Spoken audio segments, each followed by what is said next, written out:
Hi everyone, welcome back to another episode of Gameplay Classic. In this video, we will be learning how you can easily sign into TapColor Pro with Facebook. To sign into TapColor Pro with Facebook, first of all, make sure that you launch open the application on your device. Soon after you do that, go to the top right hand corner and click on the gear button. This will bring up the settings menu from where you'll need to select Sign in and get free hints at the top. In the pop-up, click on Sign in with Facebook. Click on the Continue button in the pop-up, which will take you to Facebook website where you will need to enter your Facebook account's credential to sign into TapColor Pro with Facebook.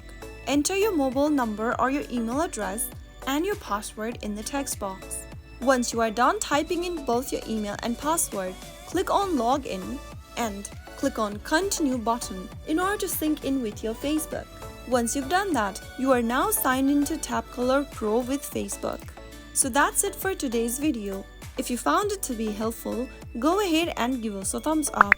Don't forget to subscribe to our channel by hitting the subscribe button. Press the bell icon so that you'll never miss another upcoming upload from us. I will be back again in the next video. Thank you for watching.